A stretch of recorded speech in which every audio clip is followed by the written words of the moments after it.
एक भील जाति की महिला जो बाल विधवा थी, जिनका नाम हेमलता जी था, उन हेमलता जी की 13 वर्ष की आयु में उनके माता पिता ने विवाह करवाया और विवाह के दूसरे ही दिन उनका पति नहीं रहा।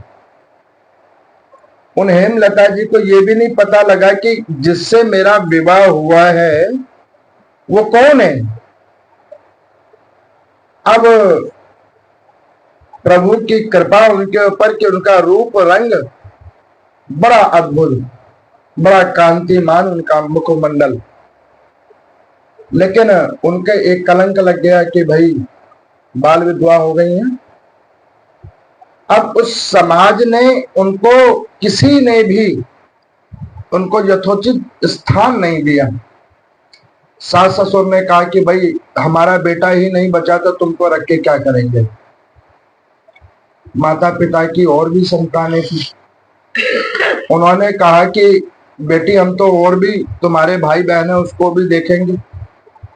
अब इस प्रकार से ना तो उनको प्रेम ससुराल पक्ष से मिला ना पीहर के पक्ष से मिला। मन में बड़ी कुंठा हुई। समाज में उनको भोग्य वस्तु समझने लगे। कोई कहे वेश्यावृत्ति कर लो, कोई कहे कुछ कर लो। मन में बड़ी कुंठा उत्पन्न होने लगी। अंत में एक दिन उस समाज के दुखों को देखकर और उससे मन में जो ठेस उनको पहुंचता रहा, उससे वो कुंठित होकर उन्होंने मन सोच लिया कि मैं आत्मदाह कर लूं। देखो,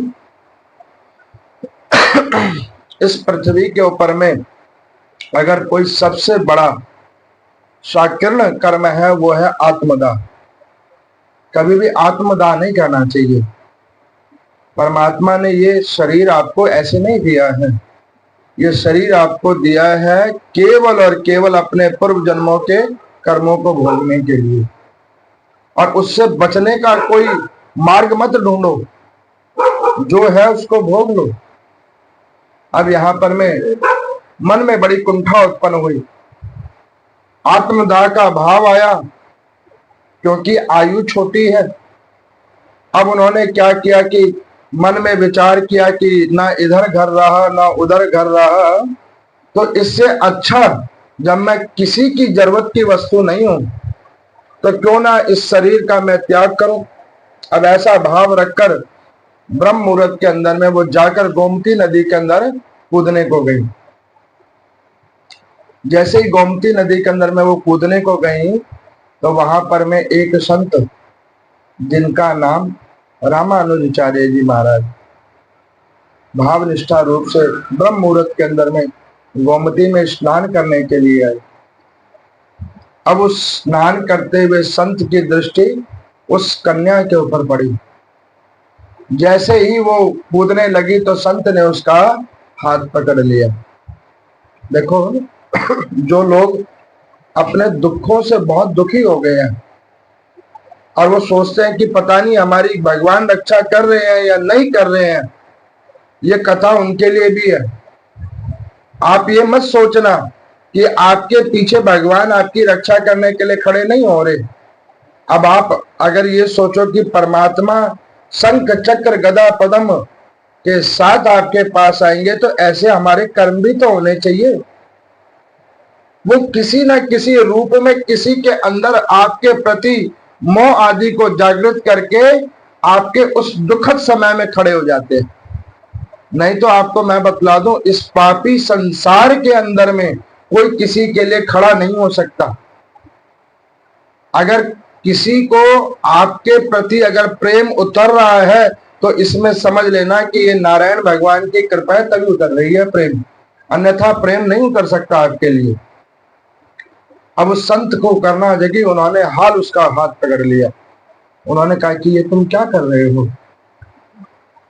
बड़ी देर तक वो रोई, संत के पांव पकड़कर कहने लगे कि प्रभु इस शरीर में अब कुछ बचा नहीं है, इस शरीर को लोगों ने, समाज ने हर प्रकार से बहिष्कार कर दिया है। इसलिए कि मैंने अब ये अंतिम भाव रखा कि मैं इस शरीर का ही विसर्जन कर दूं। अब रामानुजाचार्य जी को उस बातों को सुनकर बड़ा भाव उत्पन्न हुआ। उन्होंने कहा कि देख बेटी, तेरे को संसार वालों ने छोड़ दिया ना, कोई बात नहीं, अब मैंने तेरा हाथ पकड़ा है। संसार ने तो तेरा हाथ नहीं पकड़ा, मैंने तेरा हाथ पकड़ा है। अब तू एक काम कर, तू मेरे होके रह, आज से तू मेरी मानस पुत्री बन। अब वो वहां से उस हेमलता जी को लेके आ गए अपने पवित्र आश्रम में। तुलसी की माला धारण करवाई कंठ में, वैष्णव तिलक उसको लगाया, मानस पुत्री का संज्ञान दे दिया। कहने लगे कि आज के बाद तू अब कहीं नहीं जाएगी, अब तू मेरे पास रहेगी। मैं तेरा पिता हूं, जो तेरा वास्तविक पिता था उसने तो तुझे छोड़ दिया, उस समाज ने तुझे छोड़ दिया, लेकिन अब मैंने अगर तुझे पकड़ा है तो तू घबरा मत, तू अब मेरे पास रहेगी। और एक काम कर, निरंतर इस आश्रम के अंदर में भगवान पद्मनाभ जी की ये विग्रह है, ये परमात्मा श्री हरि की विग्रह है, इनकी निरंतर सेवा भाव कर और ओम नमो नारायण का निरंतर जाप कर तू। यही तेरे दुखों का एकमात्र सहारा है। अब इस प्रकार से वो गुरु रूपी पिता ने उस हेमलता जी का हाथ पकड़ा और उसको कहा कि देख बेटी, इस संसार में कोई सुखी नहीं है, सब दुख है से भरे हुए इस संसार में कोई किसी प्रकार का कर्म भोगने आया है, कोई किसी प्रकार का कर्म भोगने के लिए आया है। इस संसार में कोई किसी का नहीं है, सब अपने कर्मों को भोगने के लिए आए हैं और वो कर्म जिस जिसका जैसे जैसे भुगता जाता है वैसे वैसे वो अपने स्थान और शरीर को छोड़ता चला जाता है। और इस संसार में अगर कोई तुम्हारा और हमारा है तो परम पिता परमेश्वर श्री हरि है। इनका नाम संकीर्तन करो, तुम्हारा कल्याण होगा, यही तेरे ऊपर कृपा करेंगे। अब इस प्रकार से पिता रूपी गुरुदेव भगवान की कृपा हुई है। उन्होंने उनका नाम हेमलता से हटाकर हरि प्रिया रख दिया प्रसन्नता से। बहुत समय तक उन्होंने भगवान का भजन किया, नाम संकीर्तन किया। वो पिता रूपी गुरुदेव भगवान की जब आयु वृद्धावस्था हो गई तो एक दिन उन्होंने अपनी वो धर्म पुत्री को बुलाया और कहा कि देख बेटी, इस शरीर की कोई गारंटी नहीं है, कब तक है कब तक नहीं रहेगा, लेकिन उस परमात्मा की पक्की गारंटी है। वो कल भी था, आज भी है और भविष्य में भी रहेगा। कोई किसी का सहारा नहीं बनता, केवल और केवल नारायण सबके सहारे हैं। अगर कल को मुझे कुछ हो जाए तो तू दुखी नहीं होना, ये भगवान की सेवा करते रहना, वो परमात्मा तेरे जीवन को आगे अपने अनुरूप होकर रखेंगे। तेरी सहारा का अगर कोई कारक बनेगा वो तो भगवान श्री हरि बनेंगे। अब इस प्रकार से ऐसी भाव अपनी उस पुत्री को, मानस पुत्री को बतलाकर कुछ समय के बाद गुरुदेव भगवान भी अपने स्थान को पहुंचे। गुरुदेव भगवान के स्थान पे पहुंचने के बाद अब वो क्या करती, हरिप्रिया जी दैनिक रूप में उस आश्रम की खूब सेवा करती। गुरुदेव भगवान की समाधि की नित्य नेम साफ सफाई, पूजा पाठ, नारायण भगवान का भक्ति भाव से खूब पूजा पाठ, ओम नमो नारायण का नाम संकीर्तन, अत्यधिक से अत्यधिक संकीर्तन बहुत वर्षों तक उन्होंने किया। आज उनकी भी अवस्था प्रौढ़ावस्था आ गई है। हरि भगवान को भजते भजते भजते भजते एक दिन भगवती लक्ष्मी ने बोला कि प्रभु, ये एक भक्तन रोज निरंतर आपका भजन करती है, रोज। आपको उसकी करुण स्थिति पे कोई दया नहीं आती? आप उसके ऊपर कोई अनुग्रह कर दो। भगवान कहने लगे कि देवी मैं अनुग्रह करूं तो करूं कैसे, कैसे करूं मैं इसके ऊपर अनुग्रह? लक्ष्मी जी कहने लगे कि ऐसा क्यों प्रभु, क्या इसने इतने पाप कर्म किए हैं कि उसके ऊपर भगवत कृपा नहीं हो? अरे उसके ऊपर तो संत की कृपा हुई है, तो भगवत कृपा क्यों ना हो? भगवान कहने लगे कि देखो देवी, ये बात नहीं है, ये बात नहीं है। तो कहने लगे कि प्रभु फिर क्या बात है? क्या वो पूरे जीवन ऐसे ही दुखी रहेगी? तो नारायण भगवान कहने लगे कि मैं उसके पास जाऊं तो जाऊं कैसे? उसने पूरे जीवन मेरा भजन किया, नाम संकीर्तन लिया, लेकिन उसने आज तक मुझसे कुछ मांगा नहीं। उसकी दयनीय से दयनीय स्थिति हो गई तो भी उसने मुझसे कुछ नहीं मांगा। अब उसके नाम संकीर्तन का वजन मेरे ऊपर इतना हो गया है कि मैं उसके पास कौन से मुख लेके जाऊं, उसके पास मैं किस प्रकार जाऊं, मुझे समझ नहीं आ रहा। क्योंकि उसने केवल और केवल मेरा नाम संकीर्तन किया, किसी कामना को लेकर नहीं, केवल और केवल एक भाव रखकर। उसके वो धर्म रूपी पिता जिसने बस उसे ये बोला ओम नमो नारायण का तू नाम संकीर्तन करती रह, वो उस बात को सत्य जानकर उसने अपना पूरा जीवन केवल और केवल बगैर किसी कामना के ये भजन किया है। अब मैं उसके पास किस रूप से जाऊं? उसने कभी मुझसे कुछ मांगा ही नहीं।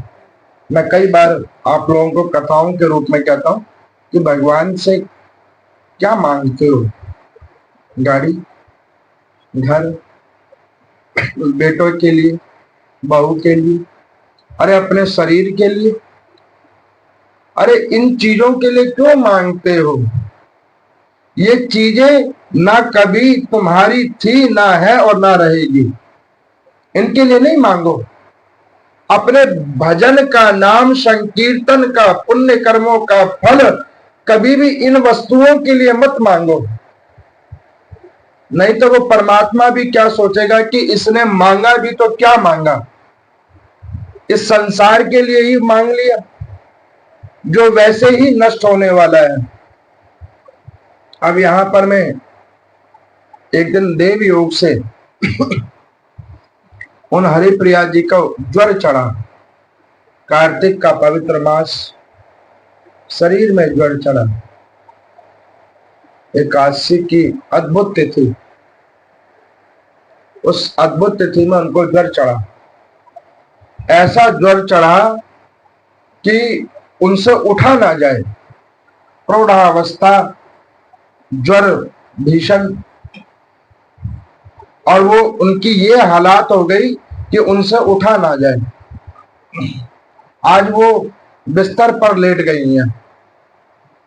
जिसका नित्य नेम पूरे जीवन जिसने भगवान का भजन किया, इतनी सेवा की, आज उसकी ये हालात हो गई कि वो सेवा से भी वंचित हो बिस्तर पर पड़ गई। मन में भाव मर रहा है। एकादशी का पवित्र तिथि है, परमात्मा की सेवा होती, गुरु भगवान की समाधि की सेवा भाव होती, लेकिन हमारी स्थिति देखो। रोग इतने प्रचुर मात्रा में शरीर में लग गया कि हमसे उठा नहीं जा रहा है। पूरे दिन वो वहां पड़ी रही, रोती रही, और शरीर में शक्ति ना बचे कि उठ के कुछ कर ले। ऐसी स्थिति हो गई कि पूरा दिन तो निकल गया, लेकिन जब रात्रि मध्य में आई तो उन्होंने नारायण भगवान की ओर देखा और कहा कि प्रभु मैंने जीवन भर आपसे कुछ मांगा नहीं, निष्काम रूप से मैंने आपकी भजन करी, नाम संकीर्तन करी। आज प्रभु हम आपसे कुछ मांगते हैं, या तो आप मुझे उठा लो और नहीं तो इस प्रकार स्वस्थ कर दो कि मैं आपकी और अपने गुरुदेव भगवान की समाधि की सेवा भाव कर सकूं। जो उसने ये मांगा वही नारायण भगवान उस विग्रह से प्रकट हो गए, उसी समय उस विग्रह से प्रकट हो गए। और आज नारायण अकेले प्रकट नहीं हुए हैं, लक्ष्मी जी के साथ प्रकट हुए। प्रभु को देखते के साथ आंखें सजल हो गई। भगवान ने कहा कि मैं तो इंतजार कर रहा था कि तू कुछ मांगे मुझसे तो मैं तुझे दर्शन दूं। आज तूने अब मुझसे कुछ मांग लिया तो मैं तेरे उस भाव को देने के लिए आया हूं। तो वो कहने लगी कि नाथ, मैंने मांगा नहीं और आपने विचार भी नहीं किया। जीवन में मैंने बहुत सारे दुख भोगे, नाना प्रकार के समाज के और गुणों को झेला, तब क्या प्रभु आपको मेरे ऊपर कोई दया नहीं आई? नारायण भगवान कहने लगे कि अगर मुझे तेरे ऊपर दया नहीं आई होती तो क्या उस संत के अंदर मैं करना जगाता? मेरे को तेरे ऊपर दया आई जब भी करना जगाई। अब उन्होंने कहा कि प्रभु, जब आप आए हो तो अब आप मुझे बस इतनी कृपा कर दो, या तो मेरे शरीर में स्वस्थता प्रदान कर दो, आयु दे दो, ताकि मैं आपका नाम संकीर्तन भजन करती रहूं, सेवा भाव करती रहूं। अन्यथा आप मुझे अपने लोक ले चलो, क्योंकि अब मुझे पृथ्वी पे नहीं रहना। भगवती लक्ष्मी ने उठी और अपना हस्त कमल उन हरिप्रिया जी के सर पे रखा। रोग दूर हो गया। रोग दूर होते के साथ उन्होंने उन्हें गले से लगा लिया। उन्होंने कहा कि देख पुत्री, भाव तो ये मरता है कि तुझे हम बैकुंठ लेके चले जाएं, लेकिन अगर तुझे अभी हम बैकुंठ लेके चले जाएंगे तो इस कथा को और इस समाज में भगवान नारायण के प्रति प्रेम और भाव वो जुड़ेगा कैसे, उसका पता कैसे चले। इसलिए के तुम्हारी आयु के 5 वर्ष हम बढ़ा के जाएंगे, जिसमें तुम्हारी यश कीर्ति बढ़ेगी और भगवान के प्रति भक्तों को विश्वास की जागृति होगी। अब ऐसा लक्ष्मी जी ने और नारायण भगवान जी ने हरिप्रिया जी को आशीर्वाद दिया। उसके बाद उन हरिप्रिया जी ने अपने जीवन के 5 वर्ष, अंतिम 5 वर्ष खूब नाम संकीर्तन किया। बड़ा पवित्र उनका आश्रम बना रामानुजाचार्य जी महाराज जी का, जहां पर पद्मनाभ भगवान श्री हरि की विग्रह, लेटी हुई विग्रह स्थापित हुई। त्रिवेंद्रम के अंदर में कोई भी जाकर उनके पावन दर्शन कर सकता है।